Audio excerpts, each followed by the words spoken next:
Komiteti i Punëve të Jashtme ka vlerësuar angazhimin e Shqipërisë për anëtarësimin në Bashkimin Evropian në një raport të miratuar këtë të mërkurë. Eurodeputetët theksojnë konsensusin e gjerë politik të Shqipërisë dhe mbështetjen e fortë publike për anëtarësimin në BE, së bashku me përputhjen e plotë me politikën e jashtme dhe të sigurisë të BE-s në një raport të miratuar nga Komiteti i Punëve të Jashtme me 57 vota pro, 11 kundër dhe 6 abstenime. Në raport ndërkaq theksohet nevoja urgjente për thellimin e reformave, ndërsa mirëpresim qëllimin e Shqipërisë për të përfunduar bisedimet e anëtarësimit deri në vitin 2027 dhe progresin e bërë tashmë, eurodeputetët theksojnë nevojën urgjente për të intensifikuar reformat. Prioritetet kryesore përfshin forcimin e pavarësisë gjyqësore, luftimin e korrupsionit dhe krimit të organizuar, si dhe mbrojtjen e të drejtave themelore. Përmirësimi i pluralizmit dhe transparencës së medias mbetet thelbësor për të ndërtuar besimin e publikut, thuhet ndër të tjera në raport. Një tjetër pikë që theksohet është dialogu politik dhe kundërshtimi ndër hyrjeve të jashtme.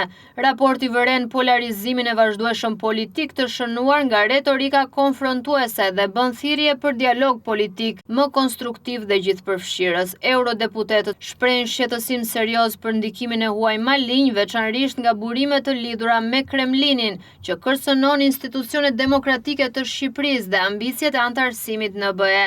Ata bëjnë thirrje për rezistencë më të madhe institucionale ndaj abuzimeve me financimin politik, manipulimit të medias dhe kërcënimeve kibernetike.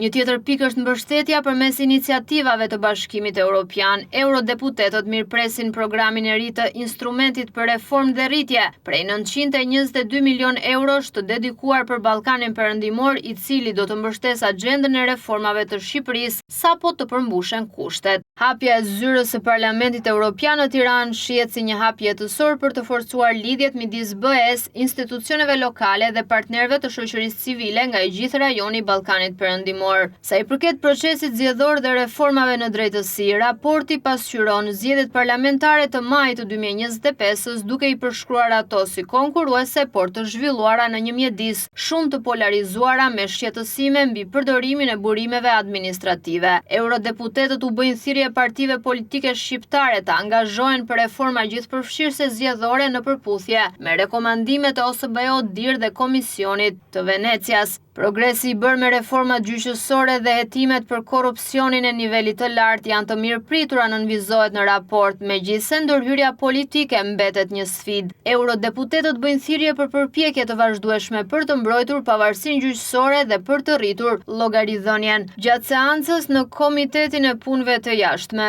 raportuesi për Shqipërinë, Andreas Schieder, tha ndër të tjera se sa i përket anëtarësimit, Shqipëria ende nuk është në vijën e finishit. The Albanian political system, of course, is one, as I mentioned also today, which had a long journey. Shqipëria mund të quhet me krenari një konkurrente në krye midis kandidatëve për anëtarësimin në BE, pjesërisht për shkak të mbështetjes së gjerë nga popullsia shqiptare, por ne nuk jemi ende në vijën e finishit. Është thelbësore të vazhdojmë në këtë rrugë me të njëjtin ritëm dhe përkushtim, duke luftuar korrupsionin dhe duke forcuar sundimin e ligjit. Duhet të ketë një theks të qartë në zgjerimin e modelit ekonomik, krijimin e vendeve të punës dhe përmirësimin e modelit të mirëqenies sociale, si dhe në një reformë zgjedhore gjithëpërfshirëse, tha ndër të tjera Schieder. Raporti ndërkaq do të paraqitet për votim në një seancë plenare të ardhshme të Parlamentit Evropian.